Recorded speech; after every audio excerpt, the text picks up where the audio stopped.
ஹிந்தி திணிப்பும் கிடையாது, உப்புமா திணிப்பும் கிடையாது. இந்த திணிக்கிறான் திணிக்கலன்னு சொல்றதுக்கு நீங்க யார்? இப்போ இந்த பாண்டி பஜார்ல இருக்கும், இங்க வேலை பார்க்குறவங்க எல்லாம் ஈஸ்டர்ன் இந்தியன்ஸ்.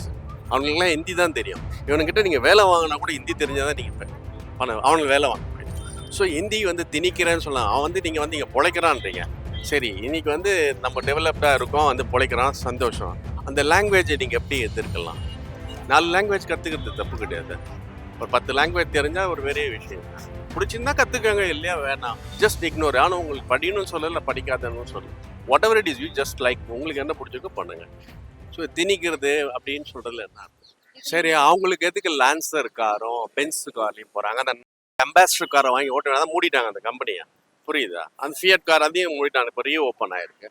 எல்லாம் ஒரு மாருதி கார்ல போனது, அவனுங்க பென்ஸ் கார்ல போறானுங்க, லான்சர் கார்ல போறானுங்க, வந்து இம்போர்ட்டட் கார்ல வந்து சிஎம் போறாரு. ஸோ அவருக்கு தேவைன்னு பண்றாரு. அப்போ என்னோட தேவையை நான் தான் டிசைட் பண்ணணும், அவர் டிசைட் பண்ணணும். அவருக்கு ரூலிங் என்ன பண்ணணுமோ அதை மாத்திரம் அவர் பண்ணா போதும். தேவையில்லாததெல்லாம் அவர் பண்றது தப்பு.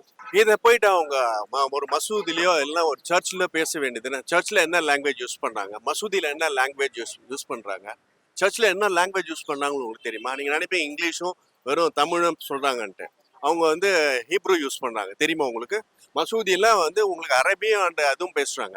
ஸோ வந்து தமிழ்னு சொல்லிட்டு பேசுறான். அவனா அது ஒரு முஸ்லீம் தமிழ்ல பேர் வச்சிருக்கானா?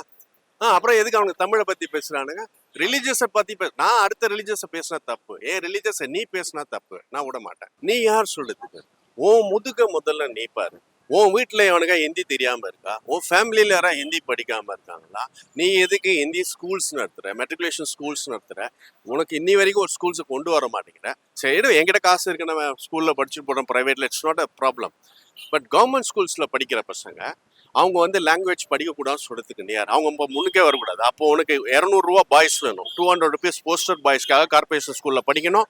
அவன் வந்து நீ விற்கிற லிக்கரை குடிச்சிட்டு, நீ கொடுக்குற 200 ரூபாயில அந்த சாராயத்தை குடிச்சிட்டு வீட்டுக்கு போனால் அந்த தலைமுறையாக நல்லா இருக்கக்கூடாது. உன்னோட சாராய பிஸ்னஸ் நல்லா இருக்கணும். ஏன்னா அவன் படிச்சுட்டா நல்லா வந்து கேள்வி கேட்டுட்டுவானா. ஸோ அவன் எந்த லாங்குவேஜும் படிக்கக்கூடாது. அதுக்கு தான் தமிழ் வேணும்னு. உனக்கு அந்த 200 பாய்ஸும் வந்து உனக்கு அந்த கார்பரேஷன் ஸ்கூல் பசங்களை தான் கொண்டு வர. அவனுக்கு போஸ்டர் ஓட்டணும், உனக்கு கூவணும், அவங்க அடிமையாவே இருக்கணும், மேலேயே வரக்கூடாது, உனக்கு ஓட்டு போடணும். இதுக்காக அதான் படிச்சு வந்தா மேலே வந்தா உனக்கு கேள்வி கேட்டுருவாங்க. நீங்க நவோதயா ஸ்கூல்ஸ் கொண்டு வந்திருந்தா இன்னைக்கு வந்து எஜுகேஷன் லெவல் நல்லா போயிருக்கும். நம்ம பசங்க, தமிழ்நாடு பசங்க பிரில்லியன்ட், வசதி இல்லை, படிக்க முடியல. நீ அன்னைக்கு அந்த நவோதயா கொண்டு வந்தா இன்னைக்கு எல்லாம் ஃப்ரீ ஆஃப் காஸ்ட், 10 பைசா செலவு பண்ண வேணாம். அப்பங்காரன் வந்து புள்ளைய பத்துட்டோமே படிக்க வைக்க முடியலன்றான். இன்னைக்கு உலகத்திலே ரொம்ப காஸ்ட்லியான விஷயம் எஜுகேஷன், ஹெல்த். நீ உனக்கு உடம்புக்கு வந்தது வச்சுக்கோ, செத்த உன்னோட பேங்க் பேலன்ஸ் காலி ஆயிடும், உன்னோட இன்சூரன்ஸ் காலி ஆயிடும், உன்னோட சொத்தை வைத்துட்டு மேலே போய் சேர்ந்துருவேன், உன் குடும்ப தெருவுக்கு வந்துடும். எஜுகேஷனும் அதே தான். இன்னைக்கு ஒரு மெட்ரிகுலேஷன் ஸ்கூல்லையோ ஒரு சிபிஎஸ்சி ஸ்கூல்லையோ ஒரு 8ஆம் கிளாஸ் படிக்கிற பையனுக்கு 80,000 ரூபா ஃபீஸு. ஒரு காலேஜ் படிக்கிறவனுக்கு அதே ஃபீஸ் தான் வருது. இந்த லெவலில் தான் இந்த லட்சணத்துலாம் கவர்மெண்ட்டே இருக்குது. என்ன பண்ணலாம்? அப்போ வந்து பிஎன்சி ஏன் கொண்டு வரக்கூடாது? என்ன தப்பு? ஏன் இந்த கேந்திர வித்யாவில் இன்க்ரீஸ் பண்ணக்கூடாது? ஏன் நவோதயா ஸ்கூல்ஸை கொண்டு வரக்கூடாது? தப்பு தானே? அப்போ உங்கள் வீட்டு குழந்தைங்க நல்லா நீங்கள் திருடி சேர்த்து வச்சுப்பீங்க, லட்சம் கோடியாக வச்சுருப்பீங்க. ஊரெல்லாம் ஐஸ் ஏதோ இந்த ரோடெல்லாம் போடுவீங்க, எடுப்பீங்க, திருப்பி போடுவீங்க, கணக்கு காட்டுவீங்க, எடுத்துகிட்டு போவீங்க. நான் வந்து ஒரு சாதாரண ஒரு மிடில் கிளாஸ் ஃபேமிலி பர்சன். எனக்கு என்னெல்லாம் என் பேரை சொல்லிட்டீங்க, ஏமா எனக்கு 4 லட்ச ரூபா கடன் இருக்கு இன்னைக்கு. அது உங்களுக்கு தெரியுமா? அப்போ நீங்கள் ப்ரெஸ்லேருந்து வந்து கேள்வி கேட்குறீங்களே, நீங்கள் ஒவ்வொருத்தனுக்கும் ஒரு இந்தியனுக்கு ஒரு தமிழ்நாட்டு ஒவ்வொருத்தன் தலையிலையும் 4 லட்ச ரூபா கடன் இருக்கு. அது தெரியுமா? எக்கனாமிக்கா 4 லட்ச ரூபா கடன் வச்சு 8 லட்ச ரூபா கடன் ஆக்கி வச்சிருக்கேன். இந்த 4 வருஷத்துல 4 லட்ச ரூபா கடன் நீ வாங்கியிருக்க. இது எந்த விதத்துல இல்லை? என்ன கேட்டு கடன் வாங்கினியா, இல்லை எனக்கு கொடுத்தியா? சப்போஸ் தமிழ்நாட்டுக்குள்ள வந்து ஹிந்தி வந்து கட்டாயம் அப்படி சொல்லிட்டாங்கன்னா என்ன ஆகும்? அது தேவையில்லாது தான். ஏன்னா அது அரசியல் இதுவா அவங்க வந்து செய்யறாங்க. அது தேவையில்லாது. நம்ம அரசியல், அதாவது அவங்க எப்படியாச்சும் இந்தியை வந்து திணிச்சு கலாச்சாரத்தை சேஞ்ச் பண்ண பாக்குறாங்க. அது தேவையில்லாது தான். உங்களுக்கே தெரியும், இங்க இப்போ சென்னையிலும் இல்லை, எல்லா ஆல் ஓவர் தமிழ்நாடு வரைக்கும் பார்த்தீங்கன்னா வட மாநிலத்துக்கு நிறைய பேர் வராங்க. இப்போ அது நாளை பண்ணி எப்படி இருக்குன்னா, ஹிந்தி கத்துக்கிறதுக்கு நம்மளுக்கு பெனிஃபிட் இல்லையோ அவங்களுக்கு பெனிஃபிட் ஆகும். ஏன்னா அவங்க தமிழ் கற்றுக்க வேண்டிய அவசியம் இல்லை. இப்போ நம்ம வந்து அவங்ககிட்ட பானிபூரி கிடைக்க போறோம், ஏக் பிளேட் பானிபூரி நம்ம சொல்றோம். ஒரு பிளேட் பானிபூரி சொன்ன காரம் போய் இப்போ ஏக் பிளேட் பானிபூரி வரைக்கும் நம்ம ஹிந்தி அவங்ககிட்ட இருந்து கற்றுக்கிட்டு இப்படி போயிட்டு இருக்கோம். இப்போ ஹிந்தி கற்றுக்கிட்டா இந்தியாவில் வந்து நல்ல வேலை கிடைக்கும் அப்படிங்கிறாங்க. அங்கே இருக்கவங்க வேலை இல்லாமல் தான் இங்கே வராங்க. ஸோ அப்போ நம்ம கற்றுக்கிட்டு நம்ம அங்கே என்ன பண்ண போகிறோம் அவசியம் இல்லை. ஸோ நார்மலாக ஜென்ரலாக இருக்கிற இங்கிலீஷ் போதுமானதான். ஸோ என்னைய பொறுத்த வரைக்கும் ஃபஸ்ட்டு தமிழை நல்லபடியாக கற்றுக் கொடுங்க. ஏன்னா இங்கே நிறைய பேருக்கு ஆனாவனாலேருந்து இக்கிங்கிச்சு வரைக்கும் ஒரு ஸ்டேஜுக்கு அப்புறம் தெரியவே மாட்டேங்குது. நீங்கள் சொல்கிறீங்க ஸ்கூல் வரைக்கும் தான் தமிழ் கற்றுக் கொடுக்குறாங்க, ரைட். ஒரு சில காலேஜில் பார்த்தீங்கன்னா அங்கேயுமே வந்து செகண்ட் லாங்குவேஜ் வந்துருச்சு. ஸோ கவர்மெண்ட் காலேஜை விட்டுங்க, மேக்ஸிமம் எல்லாருமே ப்ரைவேட் காலேஜ் தான் போகிறோம். ஸோ அங்கே பார்த்தீங்கன்னா ஹிந்தி வரதான் செய்யுது. ஹிந்தி இல்லாமல் இல்லை, இது இருக்க தான் செய்யுது. ரொம்ப வருஷமே இருக்கிற பிரச்சனை. இது இப்போ கொண்டு வந்து இதை திருப்பி வந்து ஒரு பிரச்சனையாக வேண்டிய அவசியம் இல்லை. இன்னொன்று என்னன்னா, இப்போ நம்ம ஸ்டேட்டில் இந்த பிரச்சனை இருக்கிற மாதிரி எல்லா ஸ்டேட்லையுமே போய்கிட்டு இருக்கு. இப்போ இன்னைக்கு கூட ஒரு இஷ்யூ வந்துச்சு. மகாராஷ்டிராவில் மராட்டியா பேசணும்னு சொன்னதுக்கு நான் ஏன் மராத்தியா பேசணும், ஹிந்தி தான் பேசணும்னு சொல்லிட்டு ஒரு ப்ராப்ளம் போயிட்டு இருக்கு. ஸோ இந்த மாதிரி ஒவ்வொரு பிரச்சனைகள் ஸ்டார்ட் ஆக ஆரம்பிக்குது. ஸோ இந்த பிரச்சனையெல்லாம் கேன்சல் பண்ணிட்டு கற்றுக்கிறது அவங்களோட விருப்பங்க. இப்போ கவர்மெண்ட் ஸ்கூல் படிக்கிற பசங்களை கற்றுக்கணுமா, தனியாக டியூஷன் போடலாம், ஒன்றும் தப்பு இல்லை.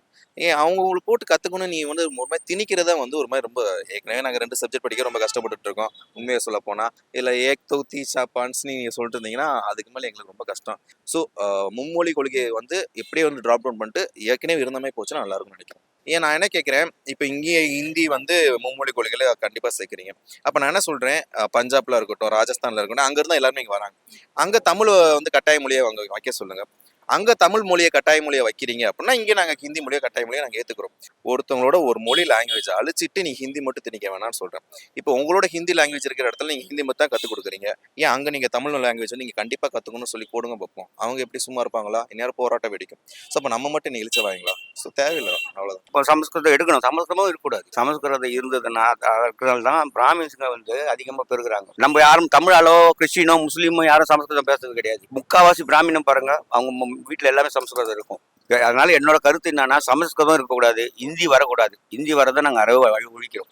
ஹிந்தி திணிப்பு நமக்கு தேவையில்லாத விஷயம். தமிழ்நாட்டை பொறுத்த வரைக்கும் தேவைன்றவங்க படிக்கலாம். பாம்பேல வேலை பார்க்குறாங்க, டெல்லிக்கு வேலை இருக்கு, இது விஷயமா போறவங்களுக்கு தேவைப்படும். இவங்களுக்கு பார்த்தீங்கன்னா அந்த இந்தியை பார்த்தீங்கன்னா எல்லாத்துலேயும் வந்து சேர்த்துட்டாங்க. இங்கே வந்து திணிக்க பார்க்குறாங்க, அவ்வளோதான் தவிர மற்றபடி ஒன்றும் தேவை கிடையாது. ஃபர்ஸ்ட் ஹிந்தி வந்து எதுக்கு தேவை? நீங்கள் வந்து சொன்ன ஹிந்தி வந்து எந்த அதாவது எந்த ஸ்டேட்டோட அதை வந்து ஒத்து போகாத லாங்குவேஜ். இவங்க சொல்லுது என்ன, ஹிந்தி வந்து படித்தா உங்களுக்கு ஒரு ஸ்கோப் இருக்கும்ட்டு. ஹிந்தி படித்தவன் தான் இங்கே பார்த்தீங்கன்னா பானிபூரி வந்து விற்கிறான், இங்கே வந்து கட்டட வேலை செய்யறானுங்க, எல்லாமே பார்த்தீங்கன்னா ஹிந்தி வந்து படித்தவன் தான். ஸோ ஹிந்தி தேவையில்லை. நீங்கள் வந்து அதாவது நீங்கள் ஹிந்தி ஒரு வந்து எந்த ஸ்டேட்டோடைய லாங்குவேஜும் கிடையாது. அதே மாதிரி நீங்கள் சொன்ன மாதிரி சமஸ்கிருதம் பார்த்தீங்கன்னா கோயிலில் மட்டும் தான் பூஜை பண்ணுறாங்க. அதுவே பார்த்தீங்கன்னா தேவையில்ல தான் நான் வந்து சொல்லுவேன். அழகாக தமிழ்லேயே பண்ணிட்டு போயிடலாம். இந்த சமஸ்கிருதம் ஹிந்தியோ தேவையில்லாது. ஆமாம், தமிழ்நாட்டுல ஹிந்தி அவசியமா வேண்டாம்? ஒரே எனக்கு தெரிஞ்சு ஹிந்தி வந்து அவசியமே இல்லைங்க. தமிழ் இங்கிலீஷே வந்து போதாங்க. ஹிந்தி திணிப்பு வந்து தமிழ்நாட்டுக்குள்ள வந்தா என்ன நடக்கும்? அதை நீங்க எப்படி பாக்குறீங்க? அது திணிப்பு தான் ஆகுது. ஹிந்தி திணிப்பு வந்து இதுக்கு முன்னாடி நடந்த 67 நடந்தது வந்து இன்னைக்கு வந்து அதுக்கான ஒரு இது வந்திருக்கு. திணிப்பு எதுக்கு, மொழி எதுக்கு? தமிழ்நாட்டுக்கு ஹிந்தி தேவையா வேண்டாமா? தமிழ்நாடு ஹிந்தி தேவையில்ல. தமிழ்நாடுன்னு இருக்கும்போது தமிழ் தான் தேவை. நமக்கு தாய்மொழி தமிழ். தமிழுக்கு அப்புறம் ஹிந்தி வேணுமா அப்படின்னா சரியில்லையே.